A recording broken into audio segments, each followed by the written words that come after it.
Hello, Watch on your Movie Madman, and I'm back.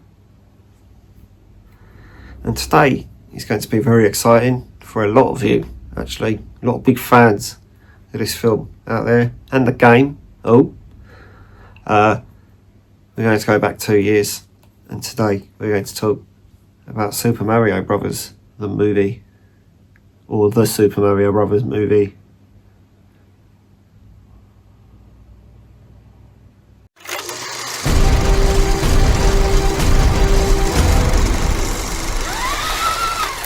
Now, I didn't watch this in the cinema because to me, I just thought, who gives a shit about watching a kids' film that's animated about a game that I didn't really care about. So I just basically ignored it. I got a little bit into playing Mario Kart. Is it Mario Kart? The Crash Team Racing version of Super Mario, basically. And that's quite fun. It's quite fun to do that. And a lot of people were like, oh, you got to watch the film because they do Mario Kart racing in that. So I was like, oh, alright, maybe I will. So then, funny enough, I did. I watched the film. I quite liked it. There are obviously really stupid plot points in there occasionally, and it does contain Chris Pratt. So and it does contain Chris Pratt, so you've got to bear that in mind as well. But Charlie Day's in there too, so win-win as far as I'm concerned, or not win and a win. 1-0, something like that. 1 for 1. You'll see. So I'm going to take the plastic off anyway, and we'll go from there. Let's get the plastic off, yeah?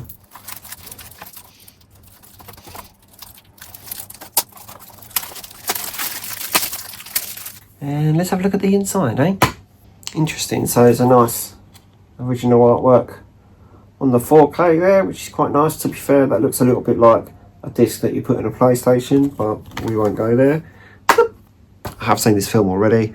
I have seen it in 4K already, because I didn't watch it at the cinema. I just watched it at home, and then I got it. So I bought it now. It was on 3 for 4.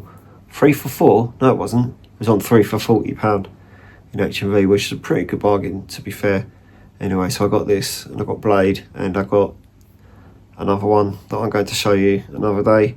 But yeah, I'm going to go away and have a look at the 4K disc. Haven't really got anything to compare it to, but I can still look at it.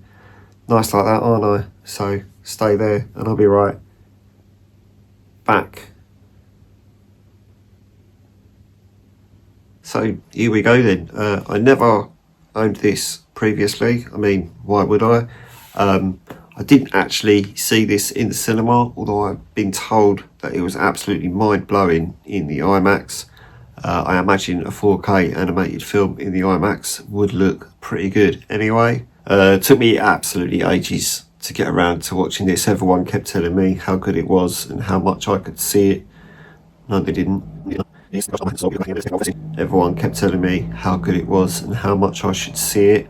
And I wasn't really overly interested, to be fair. But I finally got around to watching it. I'm pretty sure Harry lent me his 4K Blu-ray and I watched that. And you know what? I was very impressed. It's a good film in general. There's some decent bases in there, as I said earlier. The Crash Team, fuck. The Super Mario, fuck.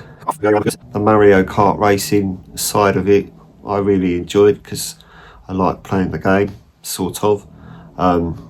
But it was good to see some of those little tracks come to life in the film, so that was a really good part of it for me. But yeah, the film itself is okay. It's a little generic, but it doesn't really matter, does it? You don't really need a mind-blowing story when it comes to something like this, but I enjoyed it for what it was. The 4K side of this film is absolutely amazing. There's literally every colour you've ever heard of in this film brightly in your face. It's that good. It looks absolutely amazing. Sound wise, you've got Dolby Atmos in there. Picture wise, you've got Dolby Vision in there. The sound is really good as well. Obviously I've only got a sound bar, so my sound only goes to a certain extent. I don't have speakers all the way around the room. I couldn't tell you if it was like surround sound, but I imagine with Dolby Atmos sound it probably is really good surround sound there as well. But yeah, you Dolby Vision lovers will be pleased to know that it's got Dolby Vision on the disc as well, so there's something for you to get excited about there. Bring those lights even more brightness. So my next gamble is for them to do a Crash Bandicoot movie. Whether or not they ever get round to doing a Crash Bandicoot movie, and they can include Crash Bash and Crash Team Racing into the film as well, I'd appreciate that. So if you game people that are transferring games into films, stop fucking around with this Minecraft bollocks and release something good. Less of Minecraft and Borderlands. We don't want to see films like that, especially when the trailers look as bad as they do. Borderlands was literally one of the shittest things I've ever sat through in my entire life. And literally everyone I was at the cinema with, we all hated it. We all face palmed all the way through it and just thought it was absolutely terrible. Literally probably the worst film I saw last year was Borderlands. I think, if I remember rightly, for a first time viewing, I'm pretty sure Borderlands was the worst film I saw last year. But yeah, I'd love it if you could do a Crash Bandicoot movie. That'd be great. I loved that game growing up. This was good as well. Apparently Sonic the Hedgehog 3 is really good in the cinema. Not that I've seen it, but everyone I know that has seen it has said it's incredible. So if you get time, go and see Sonic the Hedgehog 3 in the cinema. I'm just going to put this down now. There will be a link for my book in the description, as I say in every video. If you could click on that link and get my book, I'd really appreciate that support. That would be really nice. If you've read it as well, and let me know what you think, that'd be nice. I'm going to go now though, so if you could like this video and subscribe to the channel if you haven't already, and I'm going to fuck off. Okay? Goodbye.